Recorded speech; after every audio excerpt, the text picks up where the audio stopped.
Naquele tempo, os 11 discípulos foram para a Galiléia, ao monte que Jesus lhes tinha indicado.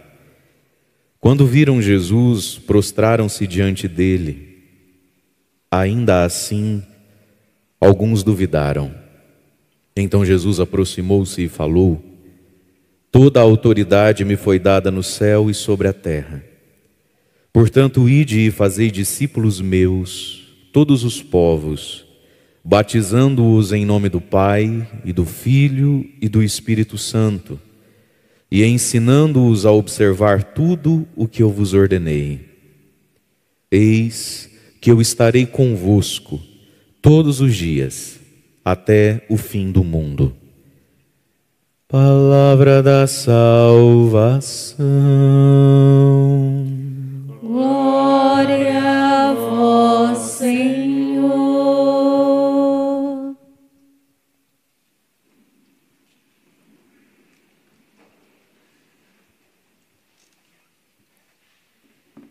Batizando-os em nome do Pai, e do Filho e do Espírito Santo. Irmãos e irmãs, nós celebramos hoje a solenidade da Santíssima Trindade, aquilo que nosso Deus é. Ele é Pai, é Filho e é Espírito Santo, as três pessoas da Santíssima Trindade. É grande esse mistério. Há um único Deus. Deus é uno, não existem deuses. Um Deus, que foi o que ficou claro para nós na primeira leitura, fruto da experiência de Israel, do povo judeu, do qual somos herdeiros, desde Abraão, e sobretudo na manifestação poderosa do Deus Todo-Poderoso como um grande Pai, lá na Páscoa, na abertura do mar, e quando Deus Pai dá a lei ao povo. Deus é uno, e Deus é amor. E porque Deus é amor, Ele sendo um, é três pessoas, igualmente divinas, da mesma natureza divina, mas três pessoas distintas, que não são deuses diferentes, um não é maior que o outro, mas que são a Santíssima Trindade, justamente porque Deus é amor. As crianças às vezes têm o costume de perguntar, e nós adultos já não perguntamos mais, porque entendemos que a resposta existe, apesar de não responder tudo. Que é a seguinte pergunta: mãe, pai, vó, tia, padre, quando é que Deus nasceu? A gente já se fez essa pergunta. Que dia que Deus nasceu? Quantos anos Deus tem? Não é isso? Porque nós funcionamos e existimos dentro de uma lógica, de um arquétipo, de algo que não tem como a gente não medir tudo por isso, que é tempo e espaço, né? Então para nós existe o antes, o depois, o agora. A gente só consegue pensar as coisas a partir da sucessão das coisas que um dia começaram a existir. Então a gente se pergunta: se eu tenho 35 anos, fulano tem 70, o outro tem 80, a história tem não sei quantos mil anos, faz não sei quantos mil anos Jesus nasceu. Mas enfim, Deus nasceu quando? Que dia Deus nasceu? E a resposta é: nunca. Deus não nasceu. Deus sempre foi. Deus é. Deus é. Pense um número absurdo na sua cabeça, sei lá, 15 bilhões de anos voltando para trás. Deus já estava lá. Deus não começou dia nenhum. Deus é. E isso a gente consegue entender, mas isso que a gente entende não responde tudo. Porque fica, como é que Deus é? Sempre foi. Não tinha que ter um dia, tinha que ter, mas não teve. Que Deus é. E Deus é. O que Deus é? Desde sempre Deus é. Desde sempre. Amor. Agora, se Deus é amor, desde sempre, desde o primeiro segundo em que Ele é, e esse primeiro segundo nunca existiu, porque Ele sempre foi, e Ele é amor, Ele ama quem? Na eternidade, Ele ama quem? Ele precisa amar para fora, porque o amor é um movimento para fora, você concorda comigo? Quem fica se amando a si mesmo, isso vira doença, chama narcisismo, e Deus não é narcisista. Você conhece, já ouviu essa palavra, fulano é narcisista, ele se adora a si mesmo, ele tem saudade de ninguém, ele tem saudade do espelho. Não é isso? O narcisismo, que é a história dos gregos lá, nas mitologias deles, lá e nas histórias que eles contavam, para tentar entender a vida e o ser humano. O narciso, o sujeito que se achava tão bonito, ele se achava tão delícia, tão especial, que ele não vivia mais sem ele. Então ele precisava ficar se vendo. E na falta de um espelho ele sentiu tanta saudade de si e entrou numa crise de abstinência de si mesmo, porque já tinha algum tempo que ele não via ele, aquela coisa linda que ele amava. Ele então arruma um poço e fica lá o dia inteiro olhando para a água, esperando o sol vir, né? Para ele refletir, para ele ver um tiquinho dele, que ele era uma coisa incrível. Ele estava perdidamente apaixonado por ele. O espelho.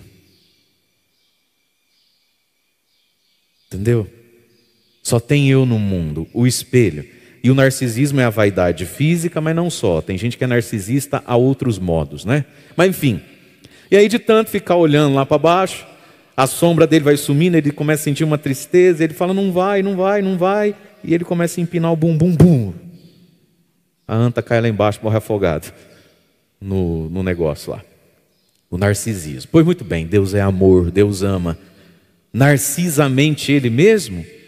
Não, na eternidade, sem existir um segundo de atraso ou de início, Deus Pai ama o Verbo, Jesus, o Filho. O Pai é o que ama e o Filho é o amado. Desde quando Deus Pai ama Jesus?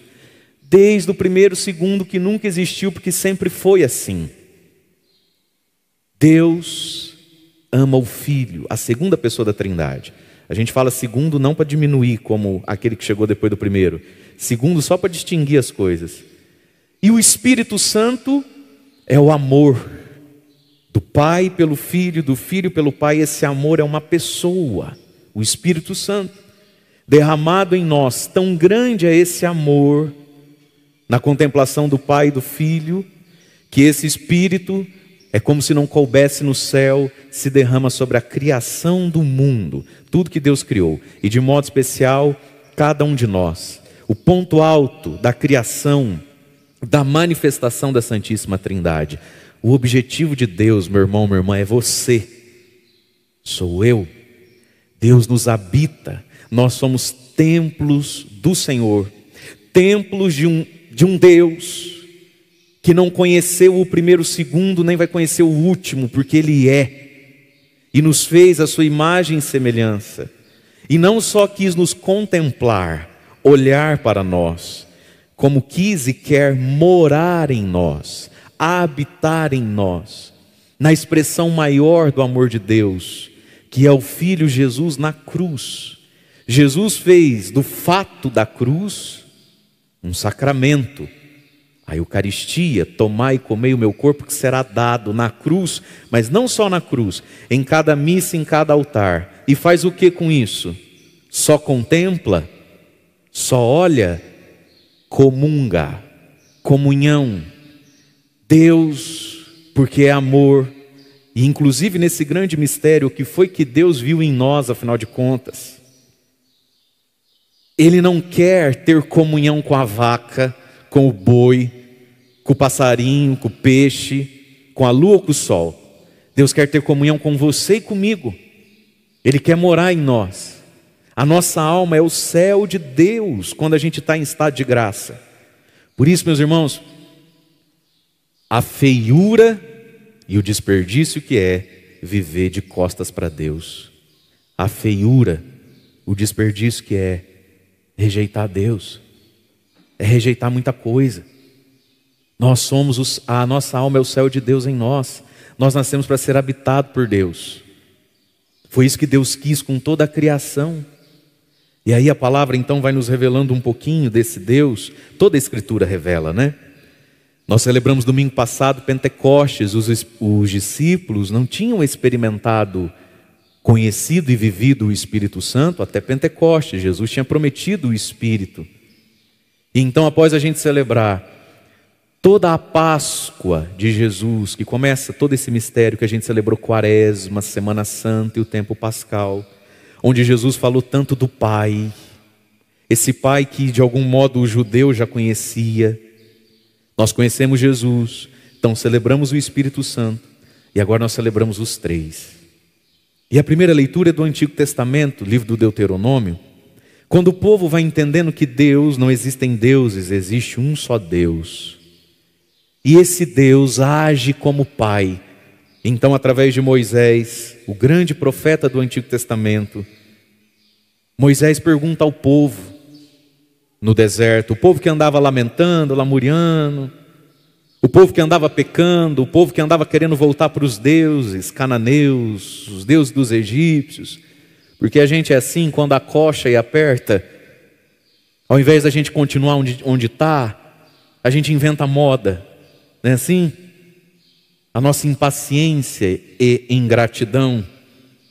Então Moisés vai dizer para o povo que está ouvindo ele: minha gente, interrogue e pergunta os tempos antigos, desde quando Deus criou o homem sobre a terra, Deus Pai Criador.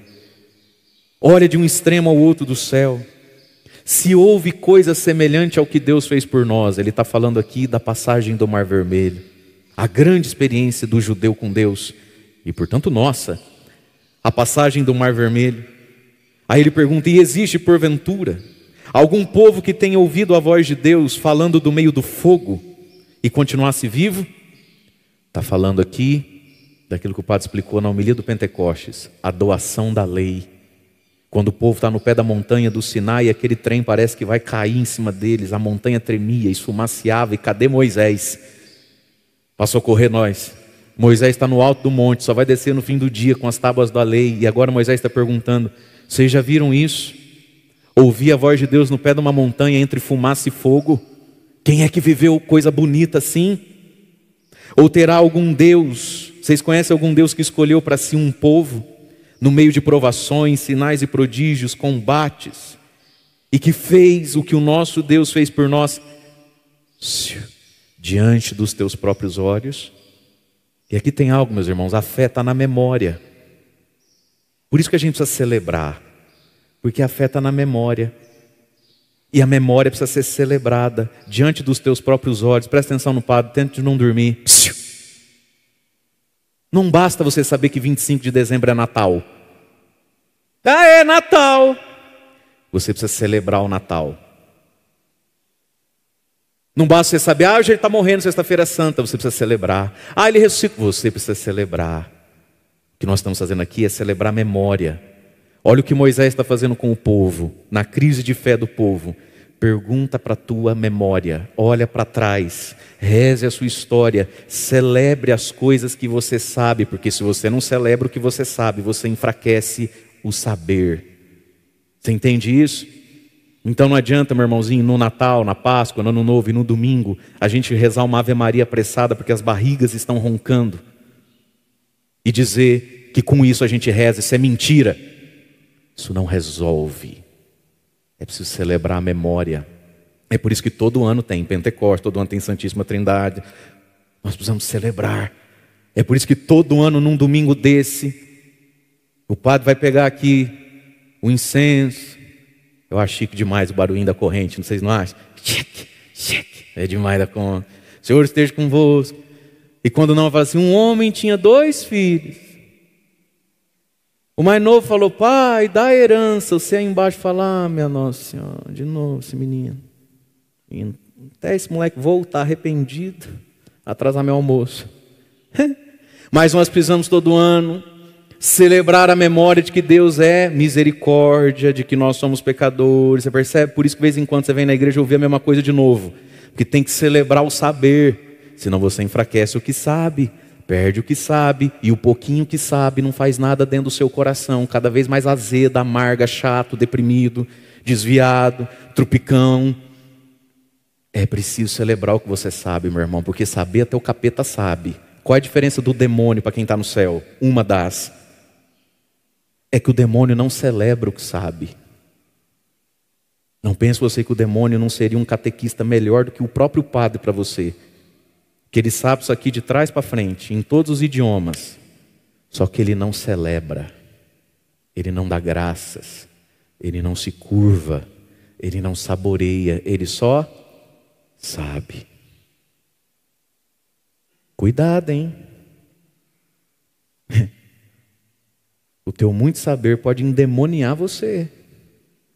Cuidado com o que você muito sabe, muito aprendeu e resolveu não celebrar mais. Você pode encapetar, hein? Diz que palavra de pato tem poder. Se eu fosse você, uma hora dessa eu ia fazendo assim, ó, Deus me livre. Isso, um não vai encapetar, o outro não vai. Minha comadre vai, né, encapetar. Faz o sinal da cruz aí, o trem. Vou dar uma chance para você. Fique esperto aí, ó. Cuidado com o muito que você sabe, hein? Você pode... Isso, eu gosto de vocês que vocês vão aprendendo devagarinho. Ai, que lindo. Salve de palmas. Umas tartaruguinhas. Ai, vou sentir tanta falta disso um dia. As tartaruguinhas. Ai, coisa linda. Reconhece então, quando a gente celebra. Reconhece. O que é reconhecer? Conhecer de novo. Reconhecer é dar uma olhada de novo. Reconhece, conheça mais de uma vez, visite o que você conhece. Ai, de novo. De novo, reconheça, visite de novo o seu saber. Senão, você, fica esperto. Senão, o que você já conhece corre o risco de capetar você.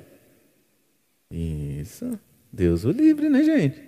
Por isso, reconhece, conheça de novo, celebre de novo. Reconhece, e olha que lindo, grava no teu coração que o nosso Deus é Deus lá no céu e cá embaixo na terra. Ele é Deus Todo-Poderoso lá no céu, meus irmãos, no meio das estrelas, das galáxias, dos planetas, das luas, dos vucu-vucu tem. Mas Ele também é cá embaixo na terra. Emanuel, Deus conosco em Jesus. Entende? Quando foi que Deus ficou sobre tudo cá embaixo na terra? Em Jesus Cristo. Na encarnação, Deus se faz homem, se faz humano, para não ser Deus só lá em cima, mas para ser Deus cá embaixo na terra. E se faz Eucaristia para ser Deus cá embaixo no meu coração. Aquele que passeia entre as estrelas. Aquele que está governando o movimento dos planetas. Um não tromba no outro. A ciência chama isso de lei da gravidade. E quem é que é o dono da lei da gravidade?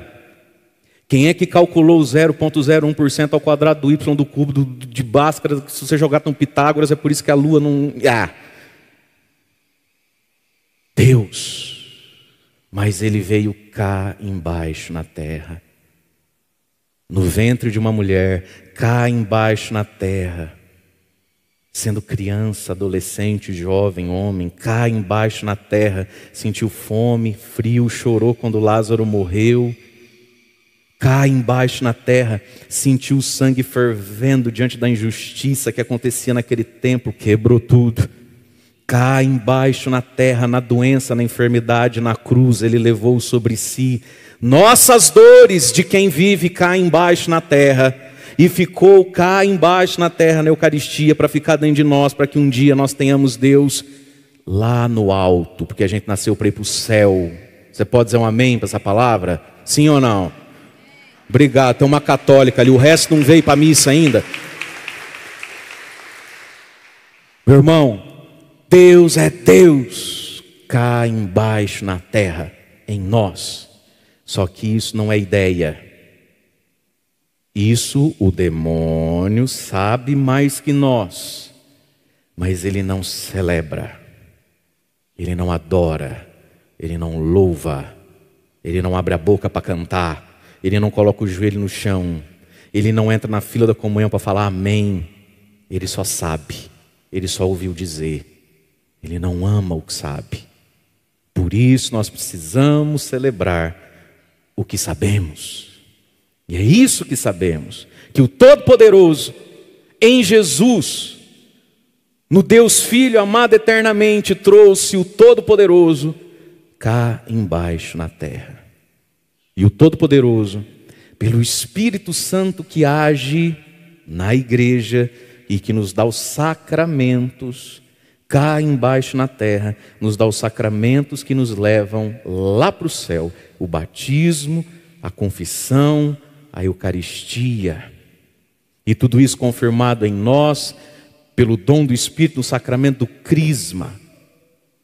E que nos auxilia isso tudo, dando à igreja o sacramento da ordem, o padre, o sacerdócio, para ministrar para aqueles que receberam de Deus o chamado de ir para o céu através da bênção e da cruz e da bênção, do casamento, o sacramento do matrimônio. Por isso que sem o padre você não casou ainda.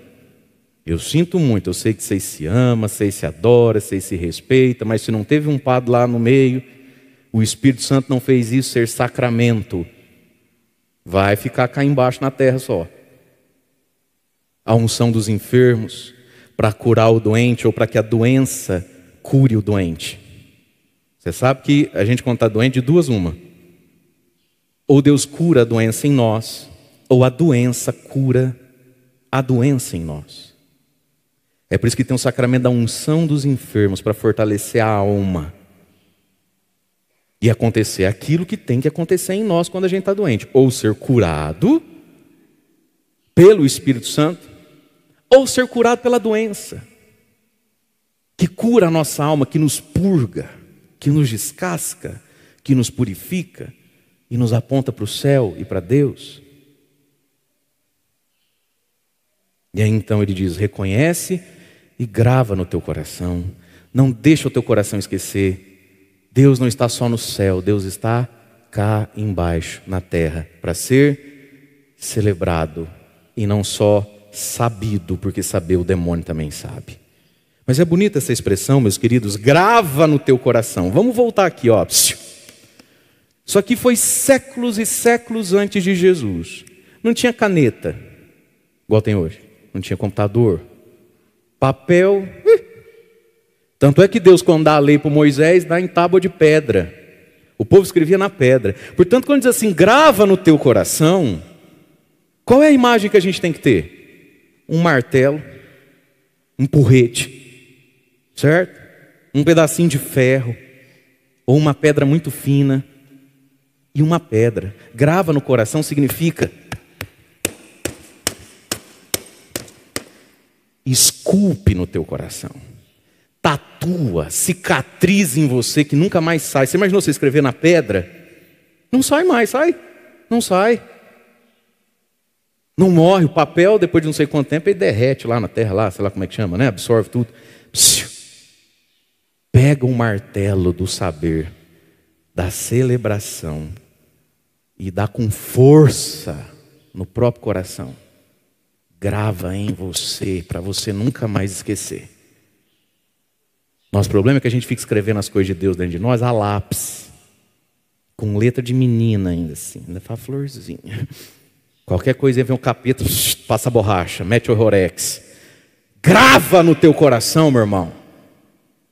Caramba! A gente parece que escreve Deus no nosso coração com cal. A chuva. Chuvinha de nada, né, gente? São Pedro. Poxa, era mais que a gente está pedindo, hein, filho? Ó, eu tinha acertado. Uma chuvinha de nada nessa. Mas ela é capaz de levar o que foi escrito no cal. O que foi escrito com lápis. Verdade ou não é? Uma chuvinha de nada, serve para nada isso aí. Louvado seja Deus, mas é mais. A gente combinou, mas, pô. Gente, às vezes a nossa vida com uma chuvinha de nada. Já não tem mais nada gravado dentro de mim. Grava. Tatua no teu coração. Escreve. Você traduz o texto e diz, escreve no teu coração. Só que escrever naquele tempo era diferente de escrever hoje. Era na pancada que escrevia. Era definitiva a escrita. Era para sempre. Era para aguentar chuvinha ou chuvona. Grava. Não se esqueça. Não há outro Deus. E grava, ó. E guarda as suas leis e mandamentos do Pai, que eu hoje te prescrevo. Você vai no médico, tem que ter prescrição médica. Aí você vai no médico, aí ele prescreve a cura. Aí você tem que ler. E o que ele prescreveu, eu não sei se é de 8 em 8 horas, não sei como é que é lá, é para o nosso bem, é para a nossa cura. Os mandamentos do Senhor, o que diz aqui? Para que sejas feliz. Meu irmão, ninguém vai ser feliz sem Deus não, filho. Sem Deus você vai arrumando euforias e ilusões que te engambelam. 2 anos da sua vida, 6 meses da sua vida, que te anestesiam por 3, 4 dias. Sem Deus ninguém é feliz. Sem Deus o ser humano consegue se anestesiar, se dopar, se iludir e ficar infernizando os outros, porque aí você não é feliz, a culpa é do outro. Não é assim? Você não é feliz porque ninguém te ama. É, né? Para que sejas feliz. Só tem um caminho para ser feliz, ó. Entrar na felicidade e lá ficar, com chuva ou sem chuva, a felicidade da alma. Guarda os mandamentos, tatua em você, vive isso aí, paga o preço de viver isso aí, para que você seja feliz. Você e os filhos que virão, para que você tenha vida sobre a terra, que o Senhor Deus vai te dar para sempre. Longos dias na terra que Deus vai dar para sempre. O povo judeu lia esse versículo e entendia o quê? A terra prometida, velhice. Vai viver 80, 90 anos. É uma bênção viver bastante. Só que presta atenção comigo, minha gente. Longos dias sobre a terra que Deus vai me dar para sempre. Aí eu pergunto, eu vou ficar para sempre nessa terra? Não, você vai.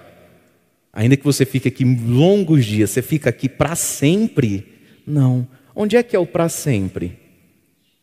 É o do outro lado. Correto? É a eternidade, certo, sim ou não? O para sempre é para lá, não é aqui. Guarda os mandamentos para você ser feliz. E para sempre você viver na terra. Qual terra? A Jerusalém Celeste, a pátria do céu. Guarda os mandamentos. Porque aqui Deus abençoe da gente chegar nos 90. Amém, gente? Sim ou não? Ô, glória, vacinadinho, hein? Pensa a gente uns velhos, todos nós, eu vou ficar velho um dia, Deus queira. Uns velhos bonitos, elegantes. Uns velhos de coluna firme. Que a mão consegue pegar o garfo sem sujar a cozinha inteira. Pensa, uns velhinhos bem arrumados. Igual o outro que veio aqui. Contei para vocês, tem uns 2, 3 semanas, veio um vozinho que acompanha a gente no rádio, ele veio aqui todo emocionado, compartilhar uma graça. E aí ele nos pede Nossa Senhora, ele falando que ele tem 84 anos e que Deus é muito bom com ele. Porque, ó, Padre, o que eu consigo fazer com 84 anos? Ó, Padre, isso aqui é Deus cuidando de mim. Ó, os meus joelhos, Padre. Então eu também quero ir até os 90, se possível, né? Ai, que benção. Mas ainda que seja uma vida longa, meus irmãos, e que a gente chegue aos 84,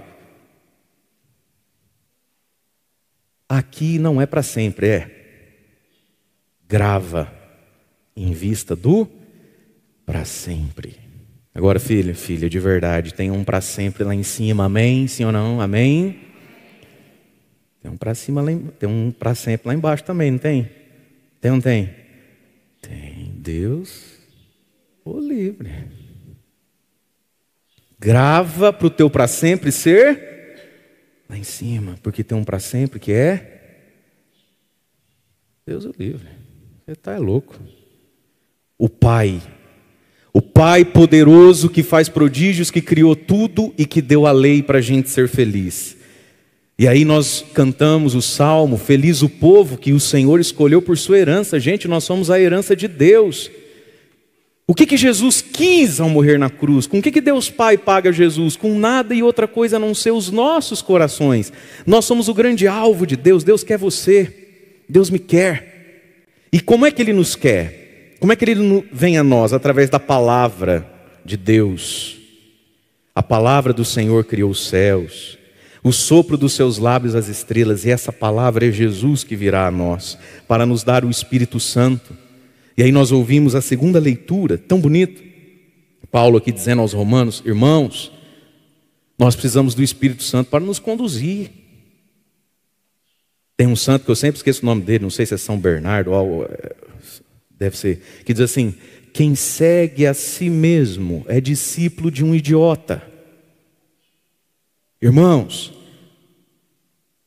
deixai-vos conduzir pelo Espírito Santo, todos aqueles que se deixam. Olha que lindo, você precisa se deixar. Se deixe. Todos aqueles que se deixam conduzir pelo Espírito de Deus são filhos de Deus. Sermos conduzidos, meus queridos, pelo Espírito Santo, conduzidos pelas santas inspirações de Deus no nosso coração. A voz de Deus que é sempre um murmúrio, é sempre um apelozinho suave, e a gente precisa aprender a parar de fazer pouco caso dos sopros de Deus na nossa mente, no nosso coração, e entender a suavidade das provocações de Deus, das inspirações do alto que vão mudando ou não a nossa vida. A docilidade, deixai-vos conduzir pelo Espírito. Vocês não receberam o espírito de escravo para voltar para o medo. Olha o que o Espírito Santo, Deus Espírito Santo, o amor que não cabe no céu, derramado sobre nós faz. Me conduz e tira de mim o medo, porque às vezes Ele quer me levar por uns caminhos que eu, bundão, que só ao olhar fala, eu não sei se eu consigo. E é o Espírito Santo que fala, Mário Augusto, engrossa a voz, vira homem. Que é isso, menino? Deus não te deu um espírito de timidez, de medo, de escravidão, mas um espírito de filhos adotivos, no qual nós clamamos, Abá, Pai. Abá para eles é papaizinho. Ó a intimidade. Papai, paizinho nos medos da vida. Papai, paizinho, quando eu não tenho direção na vida. Porque, olha o que diz São Paulo, o próprio Espírito Santo se une ao nosso espírito humano e nos atesta, carimba e confirma que somos filhos de Deus. Meu irmão, essa solidão, esse vazio que tantas pessoas têm, essa nostalgia, essa orfandade, só quem cura é o Espírito Santo que atesta dentro de você e de mim, eu sou filho do Abba, eu sou filho do poderoso. Ele é Deus cá embaixo comigo. É o batismo no Espírito Santo que cura a solidão, que cura a depressão, que cura pânico, que cura essa carência desvairada que tanta gente tem, essa insegurança, minha filha, que você tem, essa necessidade de dominar, onde é que ele está, onde é que ele não está, que hora que ele chega. Só o Espírito Santo nos liberta de dentro para fora, porque quando ele se une ao meu espírito, dentro de mim vem uma certeza libertadora, pacificadora. Eu sou filho do Abba, daquilo que Davi escreveu no Salmo, que ele criou as estrelas com o sopro da sua boca. Eu acho tão legal essa imagem, gente, do poder de Deus. Lembra aquela propaganda da Faber-Castell? Aquelas propagandas de giz de cera, de lápis, que a criança vai escrevendo, vai pintando, aí o papel vai crescendo, vai virando um filmezinho. Lembra dessas coisas? E aí ia fazendo, né? Aquelas propagandas de tinta guache, nem sei se tem mais essas coisas. Olha a imagem que Davi tem. Davi olhava para o céu, tem um monte de estrela. Ah, pai, como é que fez isso, né? Aí na cabeça dele ele escreveu o Salmo, né? Ah, já sei, Deus fez isso assim, ó.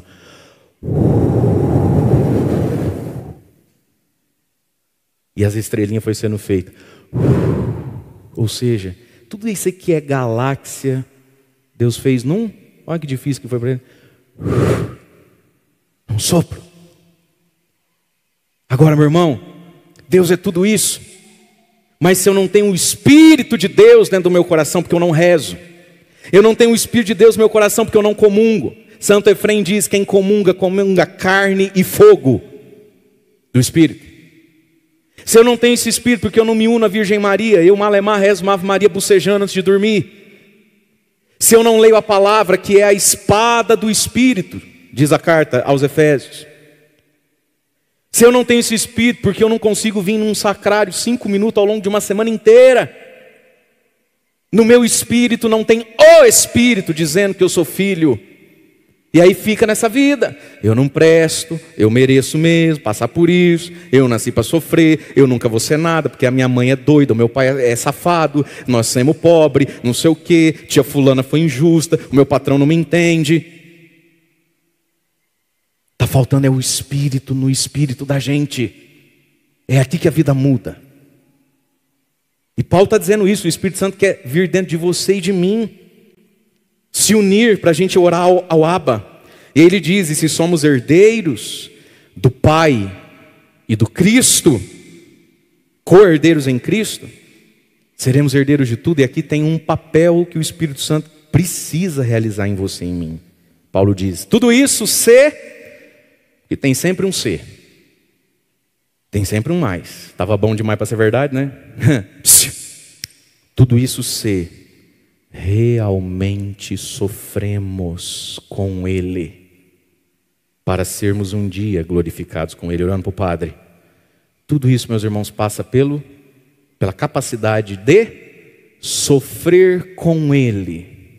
Que sofrer, todo mundo vai sofrer. Meu irmão, não tem ninguém que não esteja sofrendo. Uns mais, outros menos.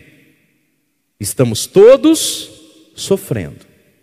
Hoje você pode estar sofrendo muito, amanhã você sofre menos. Aí quando você for sofrer menos, tem alguém sofrendo muito.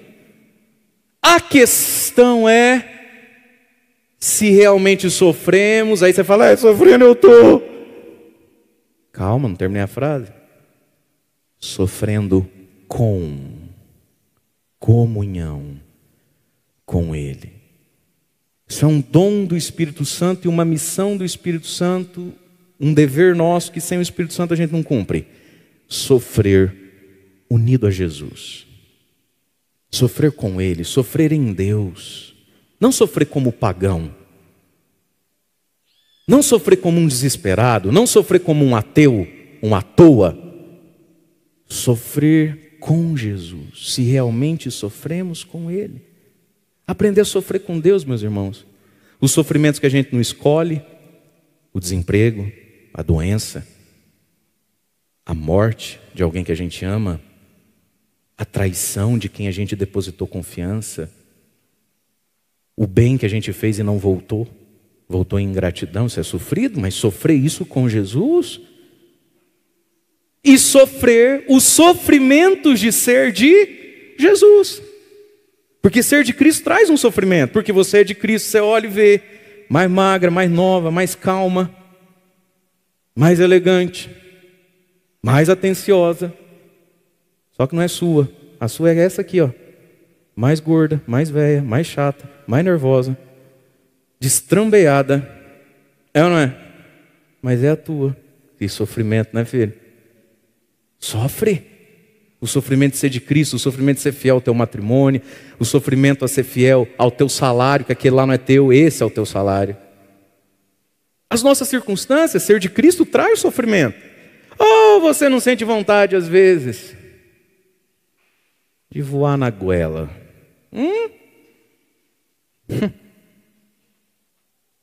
Você também não tem vontade de pegar o celular e colocar num tripézinho assim? Sofre com Cristo. Isso é o papel do Espírito Santo. Só que eu acho que muitos de nós, assim, não sei, parece que vive esperando uma experiência de Deus que nos tire das possibilidades. Não existe isso, meu irmão. Olha aqui para o Padre. Filho, filha, você pode viver a experiência mais forte com Jesus na sua vida, com o Espírito Santo. Isso não muda o fato de que amanhã você escolhe de novo. Esse dia eu vi um sujeito fazendo uma pregação, achei um barato. Grosso modo, ele falava assim: meus irmãos, eu estou com 47 anos. Fazer uma conta aí, que nesses 47 anos a gente come aí 700 gramas de comida, 1 quilo de comida por dia, entre líquido e sólido. Café da manhã, almoço, cafezinho à tarde, janta, uma beliscada para dormir, entre o que come e o que bebe, a gente enfia 1 quilo para dentro. Acho que era mais ou menos isso que ele falava. Falou assim: em 47 anos eu acho que eu já comi 32 toneladas de comida. Gente, você imaginou 32 toneladas de comida? Quantos caminhão não vai para isso? Hein? É muita coisa. Aí ele falou assim: irmãos, eu já comi 30 e tantas toneladas de comida e eu tenho uma pergunta para os irmãos. Que hora que vai ser o almoço, gente? Que eu estou morrendo de fome. 32 toneladas de comida depois, você tem fome de novo. Essa é a vida. Então, meu querido, minha querida, você ouviu no Evangelho, ainda tem quem duvide. O Espírito Santo nos acompanha nas decisões da vida. E sempre é dia de decidir de novo e mais uma vez. Você entende isso? Não existe essa experiência de Deus que vai tirar você desse movimento de que amanhã, quando você levantar, você vai para frente, você vai para trás, você vai para a esquerda, você vai para a direita. Parece que tem gente esperando uma experiência, uma freira milagreira, um freio do fogo, um evento não sei do que, uma música não sei de que forma, um toque do Santíssimo que tire você disso aqui, ó, para frente ou para trás, para a esquerda ou para a direita. Meu irmão, a gente nunca vai sair do balancinho da vida, nunca. Todo dia é isso aqui, ó, para frente, para trás, esquerda, direita. Esse balézinho aqui, ó, só no compasso de Deus para você entender como é que faz. Todo dia. Mas não tem experiência de Deus que vai tirar de você a possibilidade de amanhã de, ao querer ir para frente, ser puxado para trás. Não tem isso. Por isso que ele está dizendo: se sofremos com Ele, para sermos também glorificados com Ele. E é por isso que a palavra de Deus diz: à medida que cresce em nós os sofrimentos de Cristo em nós, aumenta também a coroa da glória no céu. E tem muita gente aqui nessa terra, viu? Que a gente olha, sente dó e fala: coitada, coitado, meu irmãozinho. Um dia no céu nós vamos ter inveja de quem sofreu nessa terra. Porque você fala assim: nossa, se eu soubesse que ia ganhar uma coroa de glória dessa, eu podia ter pastado um pouco mais lá na terra, viver igual um burguês sossegado. Olha o que diz a palavra: se sofremos em nós os sofrimentos de Cristo, não o sofrimento do meu pecado, que você faz suas maluquices e está todo quebrado, não é disso não. Mas muitos de nós sofremos em nós os sofrimentos de Cristo em nós.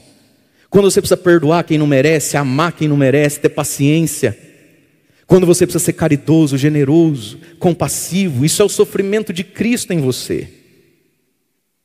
Olha o que diz a palavra: à medida que cresce o sofrimento de Cristo dentro de você, os outros ficam com dó, quer rezar para nós, a gente agradece, mas no céu, meu irmão, vai brilhar como poucos. Você está entendendo? Bendito o sofrimento, bendita a cruz. Você entende isso?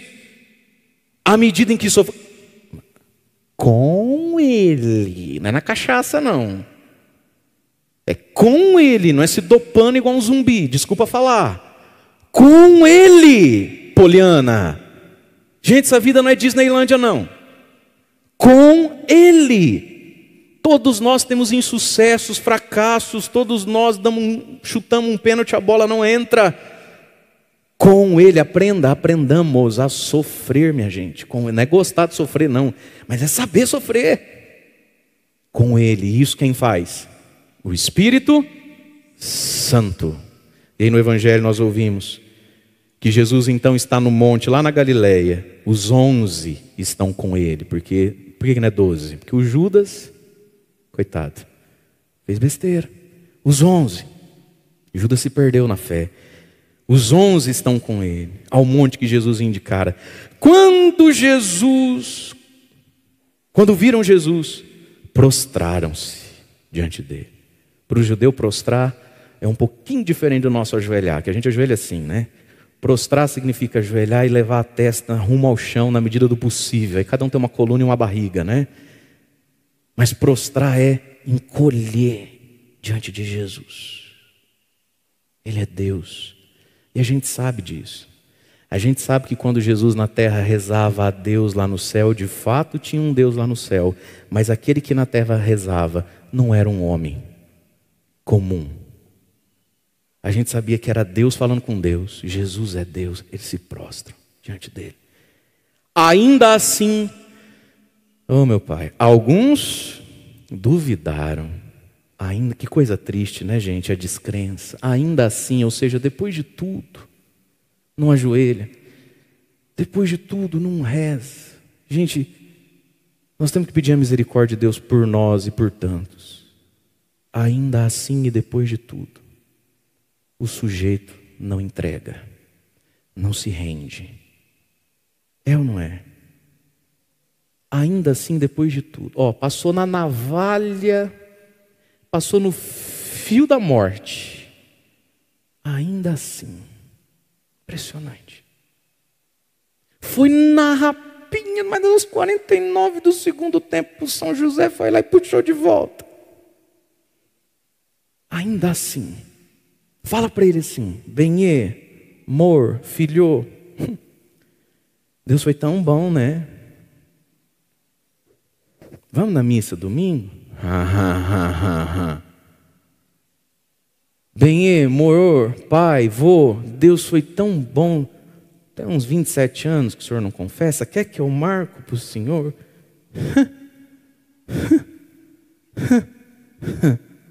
Não sei, esse negócio de confessar. Padre é um homem igual nós. Também não sei por que padre não casa. Para não sofrer igual você, ô idiota. Essa mulher doida que você tem. Eu acho interessante. A maioria de confissão de homem é assim. Eles vêm, confessam mais porcamente, mente tudo. Acho que nós é besta e termina perguntando por que o senhor não casa? Meu irmão, você reclamou 40 minutos sem parar da tua mulher. Você quer o mesmo para mim? Me deixa em paz. Você quer arrumar um companheiro de cruz? Arruma na rua aí. Deixa eu aqui cegado. Ainda assim. A pessoa olha para Deus e diz: mas está calor hoje. Depois de tudo, ainda assim. Oh, Jesus, que triste, né, gente? Nós precisamos resolver, queridos, todos nós, o nosso ainda assim. Ajoelha, testa no chão aí, bora para frente. Chega de conversa. Depois de tudo. Mas aí Jesus vai dizer, queridos, Jesus se aproxima e diz, aí pega quem quer continuar duvidando, fica, né? Vai fazer. Toda autoridade, que lindo isso, me foi dada no céu, sobre a terra. Jesus tem autoridade sobre o céu e sobre a terra. Tudo está debaixo da providência de Deus, meu irmão. Isso aqui que Paulo vai dizer: todas as coisas cooperam para o bem dos que temem, amam, buscam a Deus. Nós precisamos estar debaixo dessa autoridade. Se eu estou debaixo dessa autoridade, todas as peças se encaixarão. Mas se eu estou fora dela, meu amigo, aí complicou. Você já tentou na vida desmontar um carrinho para o seu filho? Aí você vai montar de novo o brinquedo da criança, você monta, sobra peça. Você já tentou consertar um eletrodoméstico na sua casa, bancar o herói para tua mulher? Não, pode deixar que eu arrumo. Mão de vaca, era só chamar alguém. Não, foi querer arrumar. Lembra que o senhor foi querer arrumar? O liquidificador? O senhor lembra que o senhor inventou de arrumar o ventilador? Desmontou, fez, fechou. Sobrou peça. Esses parafusos tinham que estar lá dentro. Como é que faz agora? Não faz, né, meu irmão? A vida sem Deus é assim. Sobra peça pelo chão. Sobra caco. Pedaço. Migalha. Toda autoridade me foi dada no céu e sobre a terra. Nós estamos debaixo de uma autoridade, querido. De um desígnio, de uma palavra. Já tem uma palavra dada sobre o teu amanhã. Já tem uma palavra dada sobre a próxima semana, o próximo ano. Nós estamos debaixo de uma palavra, a gente tem que reivindicar isso de agora. Se não rezar, não adianta. A gente precisa consagrar a nossa vida todo dia ao Senhor, para que a autoridade dEle, e para que a gente autorize Deus a agir na nossa vida. Ele diz, portanto, vão e façam discípulos meus todos os povos. Todos os povos têm que conhecer a Cristo. A cultura de povo nenhum é maior que o Evangelho. Tem nada disso não. É a cultura deles, né, pá? Tem que converter essa cultura então, Oxe. Não tem hoje em dia. Antigamente, hoje mente, amanhã mente. Nossa cultura é o Evangelho, queridos. Eu não entendo isso aí do antigamente. Vocês já me ouviram falar isso 1000 vezes, eu sei que fica repetitivo. Mas eu nunca, assim, é que antigamente, eu não sei o que é antigamente, hoje em mente, amanhã mente. A cultura do católico é a palavra, a cultura do cristão é o Evangelho. Todos os povos, judeu, grego, cada um tem uma cultura aqui agora, ó.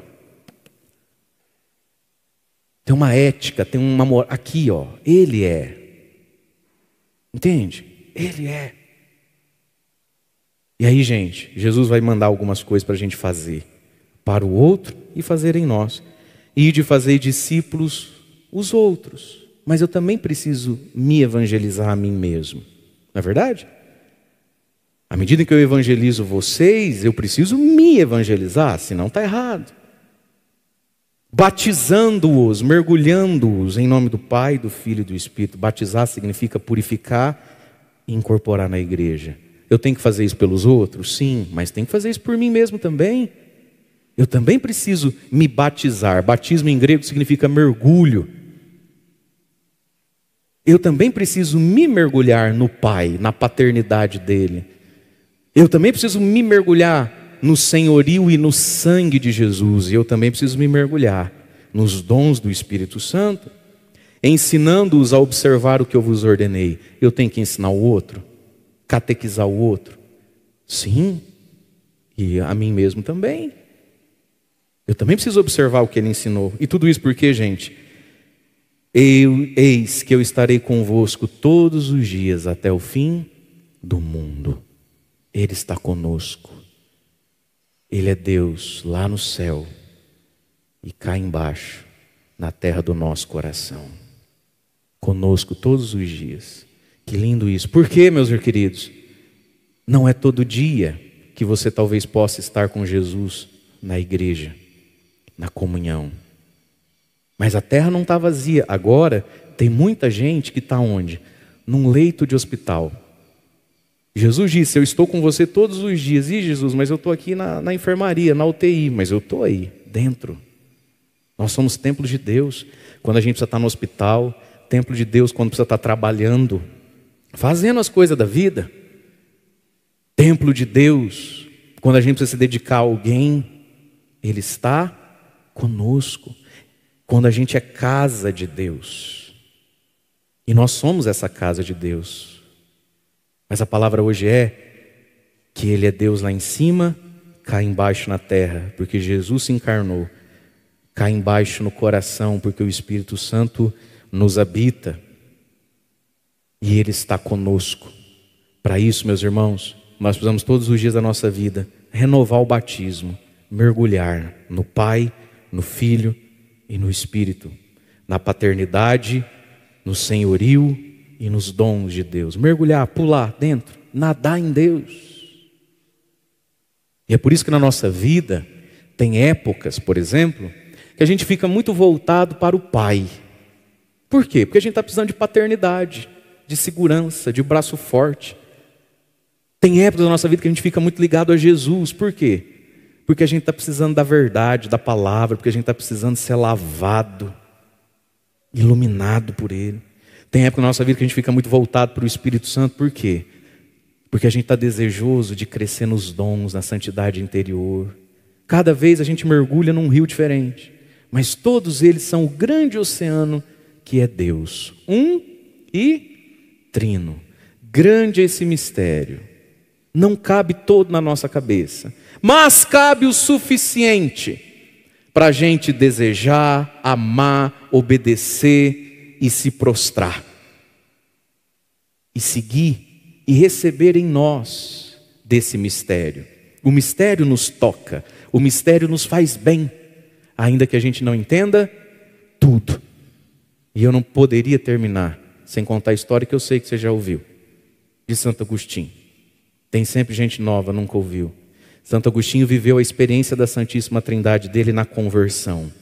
Rebelde, mundano, mulherengo, bebia mais do que devia, tinha uma união estável na qual ele tinha um filho, um garoto, o tal do Adeodato, mas ele beliscava por ali e por aqui. Tinha o desejo de ser famoso como professor de filosofia, como retórico, como homem de discurso, coisas da época da Grécia e de Roma. Mas entrou num vazio terrível e sempre trombando com a mãe dele, a Santa Mônica. Sempre rebatendo a mãe. Muito santa, porém bem mais simples que o filho estudado. Na discussão ela sempre perdia para Agostinho, mas uma mulher de profunda oração. E Santo Agostinho foi entrando numa crise, hoje coisa que a gente chamaria com certeza de depressão, crise de ansiedade, tomar uns remedinhos.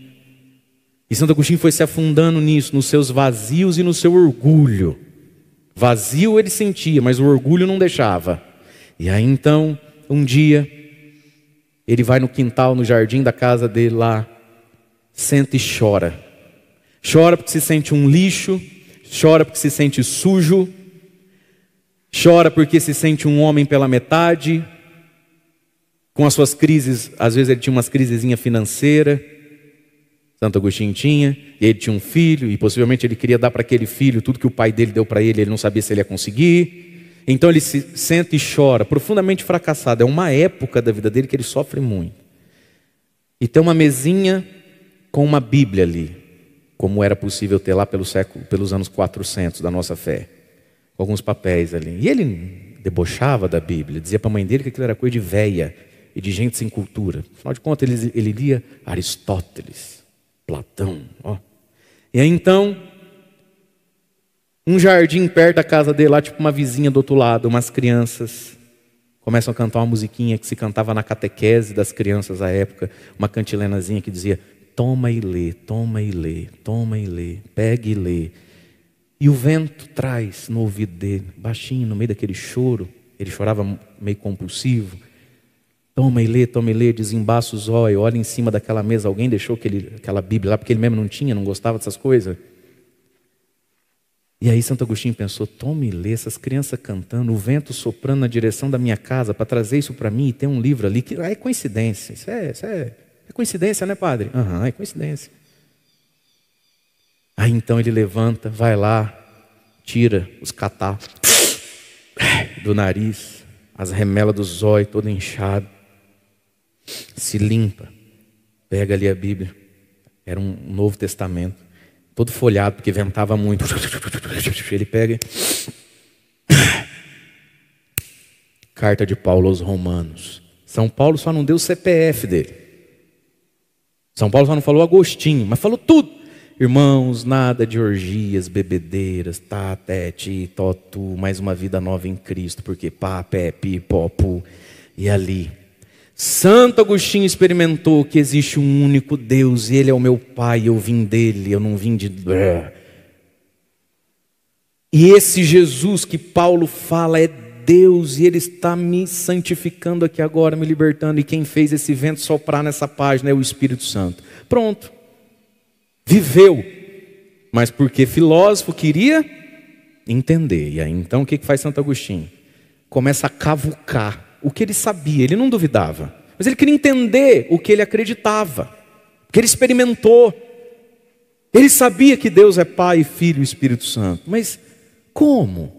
É três, não é um, é três, aí vem, né, que você sabe. Ele quer compreender o que já crê. Um dia, lá onde ele mora, no norte da África, perto da Europa, tem praia, na cidade dele. Ele senta na praia para rezar, para meditar, para contemplar a natureza.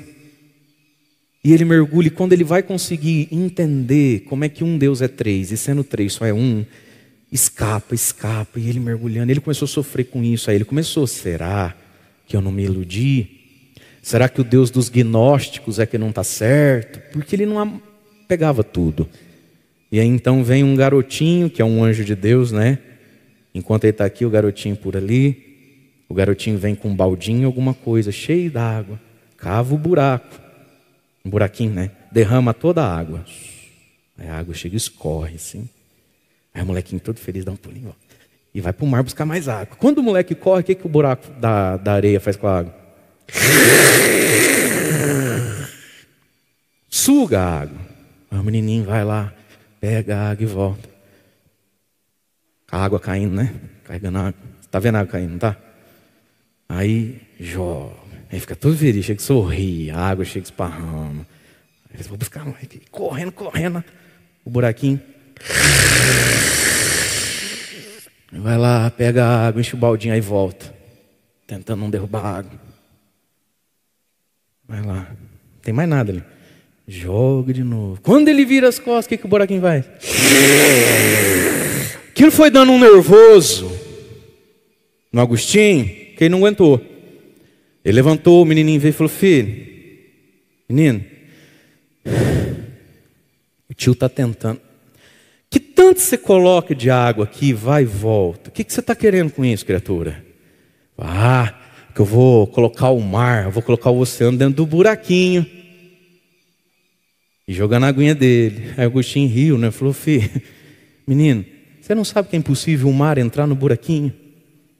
Ele nunca tinha visto o menino nunca tinha visto ele. O menino colocou a aguinha, olhou nos olhos dele assim. Eu estou vendo isso em câmera lenta acontecendo, gente. Ele olha bem no olho do Agostinho e fala assim: Agostinho.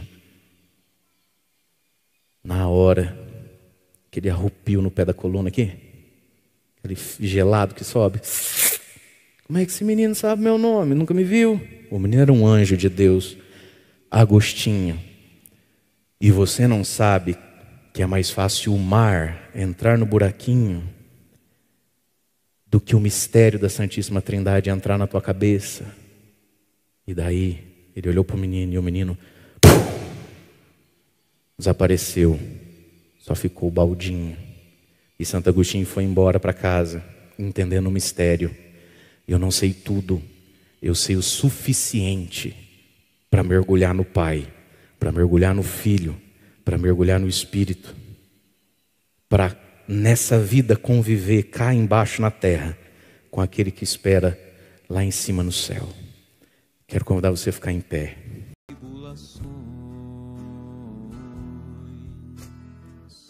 Não vos valeu.